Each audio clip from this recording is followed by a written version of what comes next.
Hi friends, అందరికీ కూడా నమస్కారం. నేను లక్ష్మీకాంత. మనం పిల్లల ఎగ్జామ్స్ కాబట్టి మనం కొన్ని వీడియో చేస్తున్నాము పిల్లలకు సంబంధించి. అలాగే వీటికి సంబంధించి పిల్లలకు సంబంధించి పేరెంట్స్ కూడా, టీచర్స్ కూడా వీళ్ళకి హెల్ప్ చేయొచ్చు. అందుకోసం మనం వీడియో చేస్తున్నాం. ఈ వీడియోస్ ద్వారా చాలా జ్ఞానం అనేది తెలుసుకుంటూ ఉన్నాం. ఓకేనా friends? Okay, thank you. Exam ముందు రాత్రి మీరు ఓవర్ థింకింగ్ ఎలా ఆపాలన్నది ఈరోజు చూద్దాం. ఎగ్జామ్ ముందు రోజు అంటే మనకి చాలా టెన్షన్ ఉంటుంది, ఓవర్గా థింక్ చేస్తూ ఉంటాం కదా. అది ఎలాగనేది మనం ఈరోజు చూద్దాం. నైట్ ముందు బ్రెయిన్ స్టాప్ కాకపోతే ఏమవుతుందో, ఏం చేయాలన్నది చూద్దాం. ఓకేనా ఫ్రెండ్స్?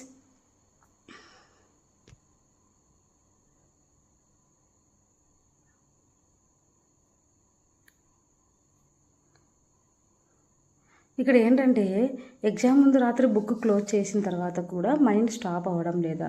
మనం తీస్తాము బుక్ తీసిన తర్వాత కూడా కాసేపు క్లోజ్ చేస్తాము, కాసేపు చదువుతాము, ఓపెన్ చేస్తాము, మళ్ళీ క్లోజ్ చేసేస్తాము చదివిన తర్వాత. అయినా కూడా మన మైండ్ అక్కడే ఉంటుందన్నమాట. ఓవర్ థింకింగ్ చేస్తుంటాం. ఆ క్వశ్చన్ వస్తుందేమో, ఈ క్వశ్చన్ చదివినా బాగుంటుండే అనేసి మళ్ళీ బుక్స్ ఓపెన్ చేస్తూ ఉంటాము, మళ్ళీ ఓవర్ థింకింగ్ చేస్తూ ఉంటాం అనమాట. పిల్లలలో ఇది ఉంటుంది.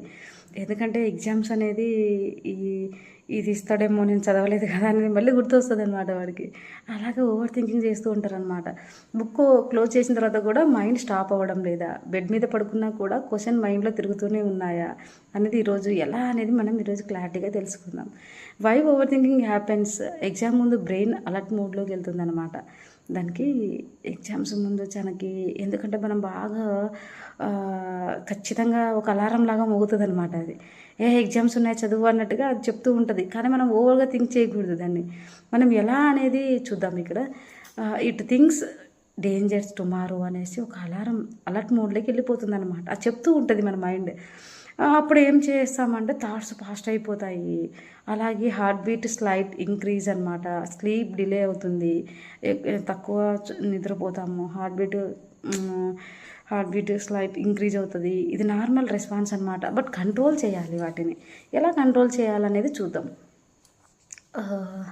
ఇక్కడ ఏంటంటే నైట్ కామ్ మెథడ్ అనేది కొంచెం స్టెప్స్ తీసుకోవాలన్నమాట. ఎలా తీసుకోవచ్చు అంటే దీనికి ఒక 4 స్టెప్స్ ఉన్నాయి. అది ఎలా అనేది చూద్దాం. 1 hour before sleep book close చేసేయాలన్నమాట. నిద్రపోయే ఒక 1 అవర్ ముందే బుక్ క్లోజ్ చేసేయాలి. లాస్ట్ మినిట్ హెవీ రివిజన్ చేయొద్దు అనేసి మనం ఇక్కడ చెప్పుకుంటూ ఉన్నాం అనమాట. చదివేసేయాలి అనేసి ఫాస్ట్గా మైండ్కి ఏదేదో అనేసి ఎక్కిచ్చేస్తూ ఉంటాం అనమాట. అది చాలా ఇదనమాట. ఇది ఎలా అనేది 1 hour before sleep book close చేసేయాలి. బ్రెయిన్కి సిగ్నల్ వర్క్ ఫినిష్డ్ అని చెప్పేసేయాలి. ఓకే, నేను అన్నీ చదివేసాను అన్నట్టుగా బుక్కి మన మైండ్కి చెప్పేసుకోవాలన్నమాట. స్టెప్ 1 అది. స్టెప్ 2 ఏంటంటే బ్రెయిన్ డంప్ మెథడ్. ఒక పేపర్ తీసుకొని మైండ్లో ఉన్న టెన్షన్ థాట్స్ని రాయండి. మీ మైండ్లో ఎలాంటి టెన్షన్స్ ఉన్నాయో అవన్నీ బుక్ పైన రాయండి. పేపర్ తీసుకొని మైండ్లో ఉన్న టెన్షన్స్ థాట్స్ని రాస్తే నేను మర్చిపోతానేమో, టైం సరిపోదేమో, write and close paper, brain light అవుతుందన్నమాట. కొన్ని మనకి ఉంటాయి కదా, మన బ్రెయిన్లో ఏం తిరుగుతున్నాయో అవన్నీ కూడా పేపర్ మీద రాయండి. ఎలా ఏవైతే టెన్షన్ పడుతున్నారో ఆ పాయింట్స్ నోటిఫై చేయండి అనమాట మీరు. అప్పుడు ఈజీగా మనం క్యాచ్ చేయొచ్చు ఏంటనేది. మనం ఓవర్ థింకింగ్ చేస్తున్న పాయింట్స్ ఏంటనేది మనకు అర్థమైపోతుంది అనమాట.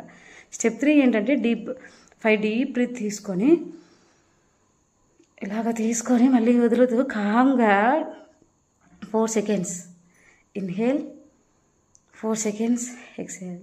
ఇలాగ breathe in breathe out exercise చేస్తే హార్ట్ రేట్ అనేది కామ్ అవుతుంది అనమాట. అప్పుడు మనం చక్కగా ఏం అనేది మనకు తెలిసిపోతుంది. ఇక్కడ ఏంటంటే 4th స్టెప్ ఏంటంటే పాజిటివ్గా సెల్ఫ్ టాక్ సే స్లోలీ అనమాట. పాజిటివ్గా మీకు మీరు చెప్పుకోండి. మన బ్రెయిన్కి మనకు చెప్పుకోవాలి. ఎలాగా అంటే నేను ప్రిపేర్ అయ్యాను, నేను ప్రశాంతంగా రాస్తాను, నా మైండ్ నాకు సపోర్ట్ చేస్తుంది, ఇలా చెప్పుకోవచ్చు అనమాట. ఈ 3 పాయింట్స్ మనం చెప్పుకోవచ్చు. ఈ 4 స్టెప్స్ ఉన్నాయి. చక్కగా ఏంటి అంటే ఫస్ట్ వచ్చేసి మనం ఎగ్జామ్ ముందు మీకు రాత్రి బుక్ క్లోజ్ చేసిన తర్వాత కూడా మైండ్ స్టాప్ అవ్వడం లేదా, దీనికి సంబంధించి ఇది చేయొచ్చు అనమాట. ఓవర్ థింకింగ్ హ్యాపెన్స్ ఏమవుతుందనేది అలర్ట్ మోడ్లోకి వెళ్తుందని తెలుసుకున్నాము. 4th దాంట్లో step night calm method. Step అంటే నైట్ కామ్గా ఉండడానికి మనం 4 స్టెప్స్ తీసుకున్నాం. దీంట్లో ఏంటంటే 1 hour before sleep book close చేసేయాలి. స్టెప్ 2 ఏంటంటే బ్రెయిన్ డంప్ మెథడ్లోకి, అంటే ఒక పేపర్ తీసుకొని ఏమున్నాయో మన టెన్షన్స్ అనేది రాయాలి. స్టెప్ 3 ఏంటంటే మెడిటేషన్ చేయాలి కంపల్సరీ అనమాట. తర్వాత ఫోర్త్ అంటే పాజిటివ్ సెల్ఫ్ టాక్ మనకు మనమే చెప్పుకోవాలి. నేను రాస్తాను, చక్కగా చదివాను అన్నట్టుగా మనకి మనం చెప్పుకోవాలన్నమాట. ఇక్కడ ఏంటంటే ఓవర్ థింకింగ్ వల్ల మార్క్స్ పెరగవు డియర్ స్టూడెంట్స్. మనకి మార్క్స్ వల్ల కూడా పెరగవన్నమాట. ఇక్కడ ఓవర్ థింకింగ్ చేస్తే మార్క్స్ ఎలా పెరుగుతాయి? మనం చదివాము మంచిగా రాస్తామన్నప్పుడే మనకు మార్క్స్ పెరుగుతాయి అన్నమాట. కామ్ స్లీప్ వల్ల పర్ఫార్మెన్స్ ఇంప్రూవ్ అవుతుందన్నమాట. చక్కగా మనం ఎటువంటి టెన్షన్స్ లేకుండా, ఓవర్ థింకింగ్ చేయకుండా మనం పడుకొని హ్యాపీగా స్లీప్ చేస్తే నెక్స్ట్ డే చాలా చక్కగా ఈ పర్ఫార్మెన్స్ ఇంప్రూవ్ అవుతుందన్నమాట. Sleep is not waste of time. Sleep is not waste of time, it is power recharge. ఎప్పుడు కూడా నిద్ర అనేది మనం వేస్ట్లా అవ్వదన్నమాట. అది చాలా చక్కగా రీఛార్జ్ తీసుకుంటూ ఉంటుంది. మనకి మొబైల్కి ఎలా పవర్ అవసరమో మన బాడీకి కూడా, మన మైండ్కి కూడా మన యొక్క ఖచ్చితంగా ఈ యొక్క రీఛార్జ్ అవసరం అన్నమాట. అదే నిద్ర అన్నమాట. కాబట్టి కంపల్సరీ మనం 8 అవర్స్ కంపల్సరీ నిద్రపోవాలి. నిద్రపోతేనే మనం నెక్స్ట్ డే మనం చక్కగా పర్ఫామ్ చేస్తాము. ఎగ్జామ్ సంబంధించి అన్నీ చక్కగా గుర్తొస్తాయి అన్నమాట. ఓవర్ థింకింగ్ అనేది ఈ టైంలో పెట్టుకోవద్దు.